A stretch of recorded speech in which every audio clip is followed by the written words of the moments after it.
کہ ان کے درمیان میں ایک سردار کائن ہے، جو دوسرا پارٹ ہے۔ اور اگر آپ دیکھیں تو پھر تیسرا پارٹ آتا ہے، اور وہ جب عہد کے صدوق کے پاس مرسی سیٹ کے اوپر جا کر وہ خون لگاتا ہے، یعنی کہ عہد، یہ خداوند اس عہد نجات کی، اس عہد میں جو تیسرا کمپارٹمنٹ آتا ہے، بات آتی ہے، وہ ہے عدالت کی، وہ سزا کی اور جزا کی بات ہوتی ہے۔ جب تیسرے کمپارٹمنٹ میں آ کر بات کی جاتی ہے، سزا کی بات ہو رہی ہے، جزا کی بات ہو رہی ہے، تو اگر وہ وہاں کاہن ناپاکی میں کسی ڈاؤٹ کے ساتھ جاتا ہے تو مر جاتا ہے نا، اور اسے کھینچ لیتے ہیں باہر۔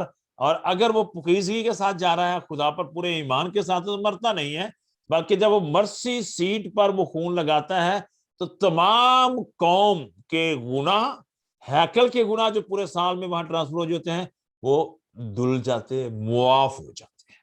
اب دیکھیں وہاں ایک اور جہاں جو چیزیں سمجھنے والی ہے، نیچے عہد کا صدوق کے اوپر مرسی سیٹ ہے، حکم نیچے رکھے ہوئے ہیں، اور اوپر خدا کا رحم ہے، فضل ہے۔ خدا کہتا ہے کہ رحم جو ہے نا، وہ سزا پر قابو پا جاتا ہے۔ خدا اپنا رحم پیش کرتا ہے، یعنی عدالت میں رحم لاتا ہے اپنے بیٹے کے خون کے وسیلہ سے۔ تو میں جب یسوع مسیح کی زندگی کو دیکھ رہا تھا، غور کر رہا تھا اسی کیٹیگری میں، تو یسوع مسیح کی زندگی کے بھائی 3 کمپارٹمنٹ ہیں، 3 حصے مجھے نظر آئے۔ ایک تو اس کا حصہ نظر آیا مجھے کفارے کا، کہ یسوع مسیح نے جب زمین پر آیا تو انہوں نے کفارہ دیا، ٹھیک ہے، کفارہ دیا۔ کفارے کے فوراً بعد اس کا ایک دوسرا حصہ شروع ہو جاتا ہے، جیسے وہ زمین میں سے آسمان پر اٹھا لیے جاتے ہیں تو ان کی زندگی کا دوسرا حصہ شروع ہو جاتا ہے، جس کو ہم کہتے ہیں کہانت کا حصہ۔ وہ آسمان پر پاک مقام میں خدا کے حضور ہمارے لیے کہانت کا کام کرتے ہیں۔ پھر جب وہ پاک ترین مقام میں، یعنی کہ 2300 دن کے بعد جو آسمانی ہیکل کی پاکیزگی کی بات آتی ہے، تو پھر وہ ججمنٹ کا بات ہوتی ہے، عدالت کا کام وہ کر رہا ہے، عدالت کا کام کر رہا ہے، کس کو سزا اور جزا دینی ہے، کس نے معافی پانی ہے اس خون کے وسیلہ سے، اور کس نے سزا پانی ہے۔ اور پھر یہاں ایک اور بات بھی سمجھنے والی بات ہے، اور وہاں جب عدالت کی بات ہوتی ہے تو وہاں بادشاہت کی بھی بات ہوتی ہے۔ تو یسوع مسیح کی تیسری بات جو بادشاہت کی، یعنی وہ جب دوسری آمد پر آئے گا تو اپنی ابدی بادشاہی قائم کرے گا۔ تو بڑی اہم بات ہے یہاں سیکھنے والی، جاننے والی، کہ خدا نے اسی پوری زندگی کے عہد کو جو یسوع مسیح میں ہے، اسے ہیکل کے نظام میں ہمارے سامنے رکھ دیا، تاکہ ہم اس میں سمجھ سکیں خدا کی مخلصی، چھٹکارا، نجات، اور خدا کی فدیے کو جو وہ ہمارے لیے پیش کرتا ہے۔ اور ہم یہاں دیکھتے ہیں، کیونکہ جب ہم اس وینسڈے کے یعنی بدھ والے دن کے لیسن میں آتے ہیں، تو یہاں دیکھا خدا اور اسرائیل، ہم نے پہلے بھی پڑھا اور بھی دیکھتے ہیں، خدا انہیں چنتا ہے اور انہیں اپنی قوم بناتا ہے، خاص لوگ بناتا ہے۔ یہاں خروج کی کتاب 19 باب کی 5 اور 6 آیت میں آپ کے سامنے پڑھتا ہوں، یہاں لکھا ہوا ہے، خروج کی کتاب 19 باب اور 5 اور 6 آیت میں لکھا ہے، سو اب اگر تو میری بات مانو اور میرے عہد پر چلو تو سب قوموں میں سے تم ہی میری خاص ملکیت ٹھہرو گے، کیونکہ ساری زمین میری ہے، اور تم میرے لیے کاہنوں کی ایک مملکت اور ایک مقدس قوم ہوگے۔ انہی باتوں کو تو بنی اسرائیل کو سنا دینا۔ اب ذرا دیکھیں، یہ جو بات خدا کہہ رہا ہے انہیں، وہ سیم ہی خدا نے پترس کے ذریعے سے، پہلا پترس 2 باب کی 9 آیت میں ہم سے بھی کہی ہے۔ اب ہم اسرائیل ہیں، جب خدا نے کہا ہم اس کی بات مانیں گے تو وہ ہمیں خاص قوم بنائے گا، خاص امت بنائے گا، اور خدا کے ساتھ ہم خاص رہیں گے۔ اور اب ہم کس میں ہیں؟ یسوع مسیح کے وسیلہ سے۔ یہاں بڑی خوبصورت بات ہے جو میں آپ کے ساتھ کرنا چاہتا ہوں۔ اگر ہم یہ سوچیں کہ ہم خدا کے عہد کو اپنی طاقت اور قدرت سے کر سکتے ہیں، تو ہم نہیں کر سکتے، ہم گناہ میں گریں گے اور گناہ گار ہیں، اور ہم اتنی طاقت نہیں کہ خدا کے احکام کو مان سکیں۔ لیکن ہم جب یہ دیکھیں کہ ہم کیا گناہ کرتے رہیں کہ تاکہ راست بازی زیادہ ہو، ہرگز نہیں، بلکہ ہمیں گناہ سے توبہ کریں۔ یہ کلام مقدس میں رومیو کتاب 3 باب کی 19 سے 24 آیت دیکھیں آپ، رومیو کتاب 6 باب کی پہلی اور دوسری آیت، رومیو 7 کی 7 دیکھیں، لکھا کہ ہمیں گناہ نہیں کرنا۔ میں ایک دو آیت پڑھ دیتا ہوں، جیسے رومیو 6 والی پڑھ دیتا ہوں. رومیو کی کتاب 6 باب کی 1 اور دوسری آیت میں لکھا ہے، بس ہم کیا کہیں، کیا گناہ کرتے رہیں تاکہ فضل زیادہ ہو؟ ہرگز نہیں. ہم جو گناہ کے اعتبار سے مر گئے، کیوں کر اس میں آئندہ کو زندگی گزارے. ساتھ کے ساتھ میں پڑھتا ہوں آپ کے ساتھ. یہ لکھا ہے 7ویں باب کی 7ویں آیت میں یہ بات لکھی ہے، بس ہم کیا کہیں، کیا شریعت گناہ ہے؟ ہرگز نہیں، بلکہ بغیر شریعت کے میں گناہ کو نہ پہچانتا. مثلا اگر شریعت یہ نہ کہتی کہ تو لالچ نہ کر تو میں لالچ کو نہ جانتا. تو کیا لکھا ہے؟ کہتا ہے شریعت گناہ نہیں ہے، لیکن شریعت گناہ کی پہچان کہلاتی ہے. شریعت بری نہیں ہے لیکن گناہ کی پہچان کہلاتی ہے، اور پھر یسوع مسیح میں ہم ابدی زندگی اور نجات پاتے ہیں. عزیزو، یہاں بڑی خوبصورت بات میں آپ کے ساتھ شیئر کر رہا ہوں. یہ جانیں، اگر شریعت گناہ نہیں ہے تو بری نہیں ہے، پاک ہے، راست ہے، بہتر ہے، بھلائی ہے، خدا کا حکم ہے، خدا کا کردار ہے. لیکن اس کو جب ہم اپنے پاس لا کر دیکھتے ہیں تو ہم گناہ گار ہیں، کیونکہ ہم اس کو خود اپنی طاقت سے نہیں پورا کر سکتے جب تک کہ خداوند یسوع مسیح پر ایمان لا کر اس میں ہو کر ہم نہ پورا کریں. تو یہاں ہم یہ نہیں کہہ سکتے کہ میں تیرے کام کو مانوں گا. ہم یہ کہتے ہیں کہ تجھ میں ہے خداوند ایمان کے ساتھ میری نجات اور مخلصی. کلام مقدس میں یہاں بڑی خوبصورت باتیں یہ لکھی ہیں کہ جب ہم گناہ گار ہی تھے تو مسیح ہماری خاطر ہوا. رومیو 5 کی 6-8 آیت میں. اور جب ہم لکھے ہیں کلام مقدس میں یسایہ 53 باب کی 6 آیت میں، تو وہاں کیا لکھا ہے؟ میں جب پڑھنا چاہتا ہوں آپ کے لیے. یہ بڑی خوبصورت 3 آیات ہیں جو میں نے آپ کے ساتھ پڑھنی ہے. 53 باب کی 6 آیت میں لکھا ہے، ہم سب بھیڑوں کی مانند بھٹک گئے، ہم میں سے ہر ایک اپنی راہ کو پھرا، پر خداوند نے ہم سب کی بدکرداری اس پر لاد دی. کیا ہوا؟ خداوند نے ہم سب کی بدکرداری اس پر لاد دی. اب خدا کیا کرتا ہے؟ یسایہ ہی کی کتاب کے 64 باب اور اس کی 6 آیت میں کیا لکھا ہے؟ یہاں بھی 6 آیت ہے، اور ہم تو سب کے سب ایسے ہیں جیسے ناپاک چیز، اور ہماری تمام راست بازی ناپاک لباس کی مانند ہے، اور ہم سب پتوں کی طرح کملا گئے جاتے ہیں، اور ہماری بدکرداری آندھی کی مانند ہم کو اڑا لیے جاتی ہے. عزیزو، غور فرمائے، ہماری بدکرداری ہمیں آندھی کی طرف اڑا لے جاتی ہے. ہم ناپاک لباس کی طرح ہیں، ہماری راست بازی کچھ بھی نہیں ہے، کملا جاتے ہیں. لیکن کلام مقدس میں لکھا ہم سب نے گناہ کیا اور خدا کے جلال سے محروم. تو پھر ہم میں یہ قدرت نہیں ہے کہ ہم پاک شریعت کو پورا کر سکیں، لیکن ہم میں یہ قدرت ہے کہ ہم خدا کی اس راست بازی کو ایمان سے لے سکیں جو یسوع مسیح ہے. دیکھیں جب میں جو آج پڑھنے لگا ہوں اس میں کیا لکھا ہے؟ رومیو کی کتاب 10 باب اور اس کی 3 آیت کہتی ہے، اس لیے کہ وہ خدا کی راست بازی سے ناواقف ہو کر اپنی راست بازی قائم کرنے کی کوشش کر کے خدا کی راست بازی کے تابع نہ ہوئے. اب دیکھ خدا کی راست بازی کیا ہے. اسرائیلی قوم اپنی راست بازی میں پوری کوشش کرتے رہے اور اس میں وہ فیل ہو گئے، اور انہوں نے اپنے آپ کو خدا کی راست بازی کے تابع نہیں کیا. پہلا کرنتھیوں 1 باب اور اس کی 30 آیت یہ کہتی ہے، میں لکھنے لگا ہوں، پڑھنے لگا ہوں آپ کے سامنے. 1 کرنتھیوں 1 باب اور اس کی 30 آیت میں لکھا ہے، لیکن تم اس کی طرف سے مسیح یسوع میں ہو جو ہمارے لیے خدا کی طرف سے حکمت ٹھہرا، یعنی راست بازی. خدا کی راست بازی کون ہے؟ یسوع مسیح. اور پاکیزگی اور مخلصی، یسوع مسیح خدا کی راست بازی ہے. تو کہتا ہے انہوں نے یسوع مسیح کو جو خدا کی راست بازی ہے، اگر آپ رومیو 5 کی 19 میں دیکھیں تو وہاں لکھا اس نے کوئی گناہ نہیں کیا، کامل فرما برداری کی، اس میں کوئی گناہ پایا نہیں جاتا. دوسرا کرنتھیوں جو ہے اس کے 5 باب کی 21 میں کوئی گناہ نہیں پایا جاتا، لیکن وہ ہمارے لیے گناہ بنا. کہتا ہے یسوع مسیح کی راست بازی کو ایمان سے قبول کریں اور پھر ہم اس کی پیروی کریں تو یقینی طور پر ہم ابدی نجات اور مخلصی پائیں گے. عزیزو، خداوند نے ہمارے ساتھ یہ وعدہ کیا ہے کہ وہ ہمیں ابدی نجات دیتا ہے. خداوند نے ہمارے ساتھ یہ وعدہ کیا ہے کہ وہ ہمارے ساتھ ہے ابدی طور پر. رومیو کی کتاب کے 9 باب کی جب ہم یہی بات دیکھتے ہیں نا، 9 باب کی 31 اور 32 آیت میں تو یہ لکھا ہے، میں پڑھنے لگا ہوں. مگر اسرائیل جو راست بازی کی شریعت کی تلاش کرتا تھا اس شریعت تک نہ پہنچا. کس لیے؟ اس لیے کہ انہوں نے ایمان سے نہیں بلکہ گویا ایمال سے اس کی تلاش کی، انہوں نے اس ٹھوکر کھانے کے پتھر کو پتھر سے ٹھوکر کھائی۔ ذرا غور فرمائیے، یہاں میں اب سیونتھ ڈے ایڈوینٹسٹ چرچ کے ممبران سے، آفیسر سے بات کرتا ہوں۔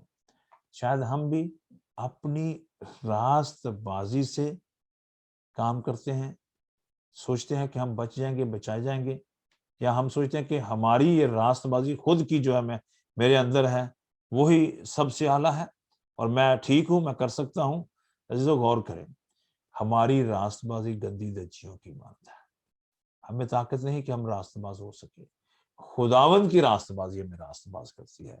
یہی بات ہم نے جہاں دیکھی اور کلام مقدس میں بھی ہم نے پڑھا اور لکھا کہ جب ہم خداوند کی راست بازی میں قائم رہیں گے تو ہم خداوند کے آرام میں داخل ہوں گے، یعنی کہ نئی زمین اور نئے آسمان پر، نئی زمین پر خداوند کے آرام میں داخل ہو کر ہمیشہ اس کے ساتھ رہیں گے۔ یہ وعدہ خداوند ہمارے ساتھ فرماتا ہے۔ آئے ہم خداوند کی راست بازی کو قبول کریں، خداوند کو قبول کریں، اس میں قائم رہیں اور اس میں ابدی زندگی پائیں۔ خداوند کا عہد یسوع مسیح میں ہمیں ابدی زندگی اور مخلصی دیتا ہے۔ اس نے ایک عہد کو تو پورا کر کے اسی عہد کو یسوع مسیح میں ہمارے لیے نیا کر دیا، کیونکہ وہ ہمارا کفارہ فدیہ ہوا، ہمیں خرید لیتا ہے، وہ ہمارا سردار کہن ہوا اور وہ ہمارا خداوند ہے، یعنی کہ وہ ہماری مخلصی اور رحم ہے خداوند کا، اور پھر وہ ہمارا بادشاہ ہے۔ خداوند آپ کو، مجھے اور ہم سب کو بڑی برکت دے۔